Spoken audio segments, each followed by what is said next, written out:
This is not an ancient artifact. This would be more of what's known as an ethnographic artifact. So this is probably only from around World War I and was probably brought home by a soldier who was stationed over in the Middle East at the time. I actually have a letter from one who was stationed in Egypt and mentions one of these. There's a good chance this is an Egyptian Olla. Not Olla like como está, que tal, Spanish type Olla, but Olla as an O-L-L-A, which is a purifying vessel for drinking water. So inside, to show you real quick before we get into it, there's those perforations. Keep those in mind because this whole neck area is supposed to be filled with a media for purification. And those little flower frog looking things in the mouth, that perforated mesh of clay, that's to keep the sediment and other debris from falling in as the water filters in, because the water goes in, but the purifying media stays on top. But anyway, these are still commonly used in the Middle East to this day, especially Egypt. Now, they would usually have used in ancient times charcoal or herbs, maybe an old sea sponge.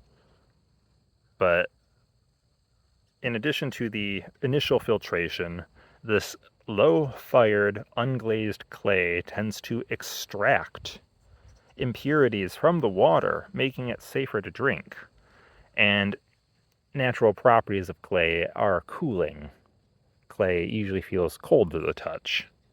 So as a ceramic, this is perfect for cooling water. That's why they are often left out on the streets for passers-by to drink from in the name of good hospitality, which is itself a biblical commandment.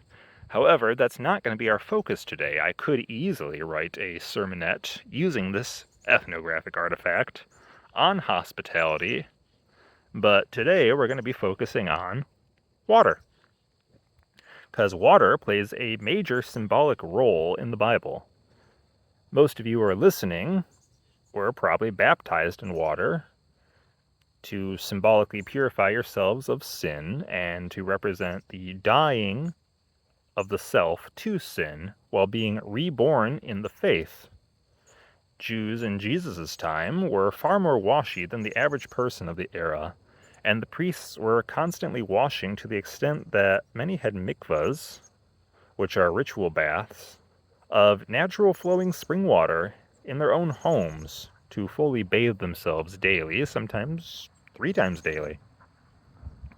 Water is mentioned a total of 722 times, which is more often than faith, hope, prayer, or worship. As John 4:14 says, "Whoever drinks of the water that I will give him will never be thirsty again. The water that I will give him will become in him a spring of water welling up to eternal life." In Psalm 23:2, we hear that God leads us beside still waters, where, with joy, you will draw from the wells of salvation, as per Isaiah 12:3.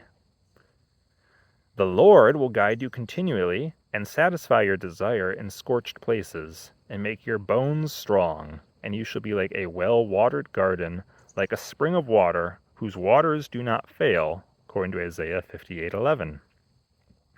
But this is only if you keep the faith and stick close to the God who sticks close to you. All too often, mismanagement leads to waste, and waste leads to destruction, including of or by that precious resource of water. As we see in Jeremiah 2:13, "My people have committed 2 evils. They have forsaken me, the fountain of living waters, and hewed out cisterns for themselves, broken cisterns that can hold no water." There is no more destructive force on earth than water. The Great Deluge, aka the biblical flood of Noah, wiped out most life on earth and carved out great canyons. It created a global sediment layer, the same successive layers of different types of sediment that we see across the world. While water can be a beautiful, calming, purifying thing, it can also be a reckoning force that destroys. It's a great leveler, giving life to some and death to others, all depending on its context, because context is truly king. Well, Christ is king, but you get what I mean in this context. See, yeah, you're learning. The Bible opens with water in Genesis 1:2, and it closes with water when it tells us in Revelation 22:17, "The Spirit and the bride say, 'Come,' and let the one who hears say, 'Come,' and let the one who is thirsty come. Let the one who desires take the water of life without price."